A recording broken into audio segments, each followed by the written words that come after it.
আসসালামু আলাইকুম ভিউয়ার্স, আশা করি আপনারা সবাই ভালো আছেন। তো আজকে আমি আপনাদেরকে এমন একটি টপিক সম্পর্কে বলবো যেটি এর আগে আপনারা কখনোই দেখেননি বা জানেননি।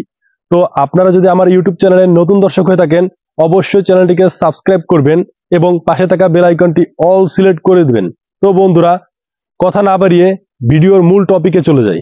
তো ভিউয়ার্স, আজকে আমি আপনাদেরকে অসাধারণ একটি ফেসবুকের সেটিং সম্পর্কে জানাবো, যেই সেটিংসটি আপনারা জানার পরে অবাক হয়ে যাবেন।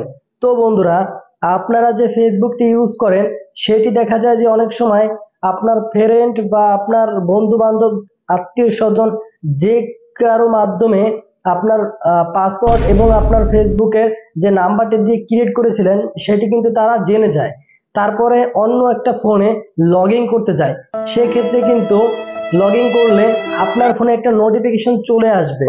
আপনি কিন্তু জানতে পারবেন যে আপনার ফেসবুক অ্যাকাউন্টটি অন্য কোনো ডিভাইসে লগ ইন করতেছে কিনা। তো সেটা কিভাবে আপনি জানবেন, সেই প্রসেসটি আমি আপনাদেরকে আজকে দেখিয়ে দিব। তো বন্ধুরা, আপনারা সরাসরি আপনাদের ফেসবুক অ্যাপ্লিকেশনটিতে চলে যাবেন। যাবার পর এখান থেকে প্রোফাইল অপশনটিতে একটা ক্লিক করে দিবেন। এখান থেকে উপরে দেখতে পারবেন থ্রি ডট লাইনটিতে একটা ক্লিক করে দিবেন। ক্লিক করে দেওয়ার পরে স্ক্রল করে নিচে যাবেন। যাবার পরে এখান থেকে সেটিংস অ্যান্ড প্রাইভেসিতে ক্লিক করে দিবেন। নর্মালি আপনি সেটিংস অ্যান্ড প্রাইভেসিতে ক্লিক করে দিবেন, দেখতে পারবেন আবার অনেকগুলো ইন্টারফেস চলে আসবে। এখান থেকে শুধুমাত্র আপনি সেটিংসে ক্লিক করে দিবেন। তারপরে দেখতে পারবেন সেম আবার অনেকগুলো ইন্টারফেস চলে আসবে। এখান থেকে আপনি ফার্স্ট যে অপশনটি রয়েছে পাসওয়ার্ড ডিটেলস, এই অপশনটিতে একটা ক্লিক করে দিবেন। দেওয়ার পরে আপনাকে এরকম একটা পেজ শো করে দেখাবে। তো এখান থেকে আপনি পাসওয়ার্ড অ্যান্ড সিকিউরিটি, যেহেতু আপনি আপনার ফেসবুকের পাসওয়ার্ডের সিকিউরিটি দিতেছেন, সেই জন্য পাসওয়ার্ড অ্যান্ড সিকিউরিটিতে ক্লিক করে দিবেন। তারপরে দেখতে পারবেন যে আবার অনেকগুলো ইন্টারফেস আপনার সামনে চলে আসবে।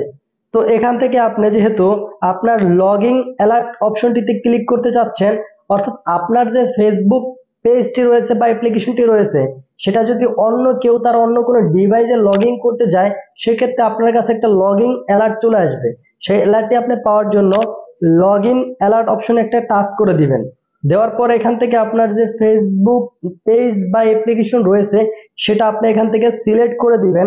তো এখানে কিন্তু আমার ফেসবুক অ্যাপ্লিকেশন এবং ইনস্টাগ্রাম অ্যাকাউন্টটি রয়েছে, আমি এখান থেকে আমার ফেসবুকটি সিলেক্ট করে নিব। নেওয়ার পরে এখান থেকে দেখতে পাচ্ছেন সেই অসাধারণ একটি সেটিংস লেখা আছে কিন্তু এখানে ইন অ্যাপ নোটিফিকেশন, অর্থাৎ আপনার যে অ্যাপসটি রয়েছে ফেসবুক, সেই ফেসবুক অ্যাপসে কিন্তু একটা অ্যালার্টের নোটিফিকেশন চলে আসবে যদি আপনার ফেসবুক অ্যাকাউন্টটি অন্য কোনো ডিভাইসে লগ ইন করতে যায় কেউ। তো বন্ধুরা, এই ছিল আজকের ছোট্ট একটি ভিডিও। আপনারা যারা ভিডিওটি না টেনে প্রথম থেকে শেষ পর্যন্ত দেখেছেন তারা কিন্তু বুঝতে পেরেছেন যে আপনাদের ফেসবুক অ্যাপ্লিকেশনটি যদি কেউ জেনে যায় পাসওয়ার্ড, তাহলে কিন্তু তারা অন্য কোনো ডিভাইসে লগ ইন করতে গেলে তারা কিন্তু লগ ইন করতে পারবে না। আপনার কাছে কিন্তু একটা নোটিফিকেশন বা মেসেজ চলে আসবে।